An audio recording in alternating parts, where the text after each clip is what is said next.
Now, what we know as the Dungeon Studios. Yes. Before you guys get a budget, before LA and whatnot, like I'm certain that you guys are creating a workspace in some sort of environment, or yes. you know, you called it the dungeon. What is the equipment there, and who's there? I mean, because just based on the videos, I'm assuming that it's almost like the Southern Wu-Tang, where it's like 12 of y'all just like. The dungeon was my mother's basement, unfinished basement, the wooden steps, go down the steps. Ray was Yoda. He is the cook-up. He wake up and get on the drum machine. And it was an MPC. From the time an MPC came out, we had one before we even moved over there.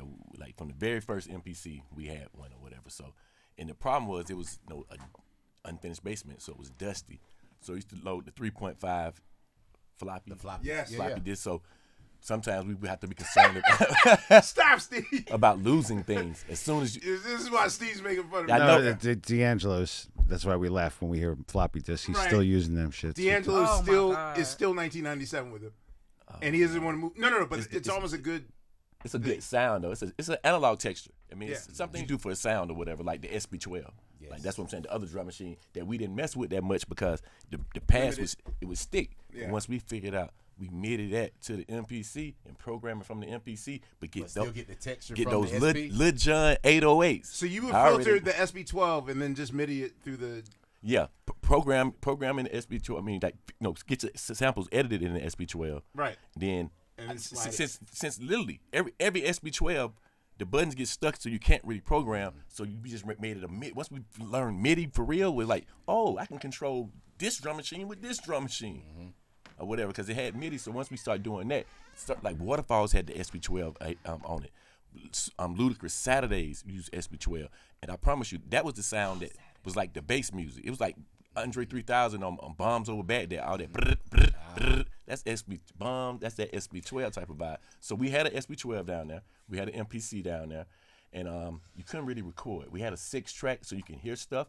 It had 2 big house speakers down there or whatever, and most of the time it was about writing, because you had the steps, so people would sit on the steps. You have Big Boy Dre, you have Cujo, you have Big Rube. Big Rube usually be closer to Ray.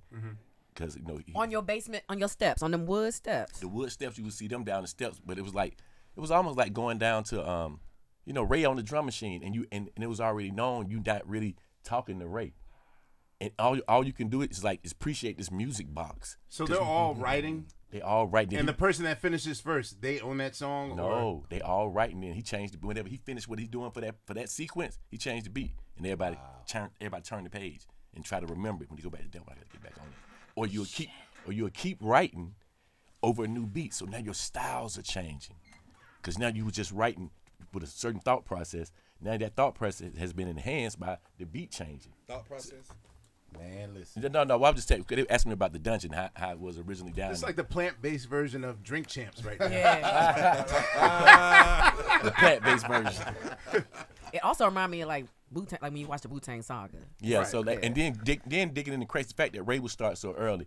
Some people you would get a chance just the knowledge of like, you'll hear it, he'll sample it. Now he chopping it up, now he messing it up. Now he fit a program something to it. But he might sample 5 or 6 things before he start programming. Or when I go down there later, or when Sleepy get on there, he already done packed the drum machine up with so many different things that some of them he started on, some of them he didn't. So it's like, sometimes you might be like, hey, get that, Ray. Get that for me. You know what I'm saying? Like, grab that. Like, Sleepy does it all the time. Like, You gotta call it. You gotta call it. yeah. Call it Like, deal. because he has his own sound. That's what's cool Right. about Sleepy. Like Right. Most artists get confused around Ray because he gonna go from Waterfalls to cell therapy. We diverse. So the fact that he might be digging on some crazy, all of a sudden he might go into something that's, in my mind, I'm the business person sitting there like, that's not for you. That's gonna be for In Vogue. So you'll determine. Well, I don't. You're the traffic cop. Yes, but I don't determine it. Like, I don't say it in front of nobody. I said, In your mind, to Ray. to him, I'm like, hey, we can use that for In Vogue. Yeah, we trust each other's judgment. We trust it, yeah. Like, well, I'm not gonna tell the artist that because the In Vogue song was Cool Breeze song. Cool Breeze was killing it. Cool Breeze. Cool Whoa. Breeze. That's my. But it was only It wasn't a full wasn't live like drum thing. It was on that little. It wasn't even live drums. It was on that. It was a beat. Red had a beat on it, and it was that like you said. It was that. that. Cool Breeze was writing to that. Reek took it and Hold on and don't let go. That's the song we talking about. What's it called? Will not be. Yeah. 'Cause But when it got beautiful, I think we called Lil Jon. Lil Jon, yeah. We called Lil Jon. We called Lil Jon in. I happen to be. We called Lil Jon in for that. So the night that he tracked that, I believe we were at the Tabernacle because he told me. Oh, the Tabernacle. Right, because when I saw Lil Jon Sorry. later that night, he told me that he just did it like 2 days before or whatever. And so that's how. I think does the Tabernacle not exist No, I just anymore? no. I just got it's it's a still here. time. It's right? Wait, and Well, I'm also glad you told this story because I always felt like you were secretly judging me, like you and James, and kiss my ass, James Poison.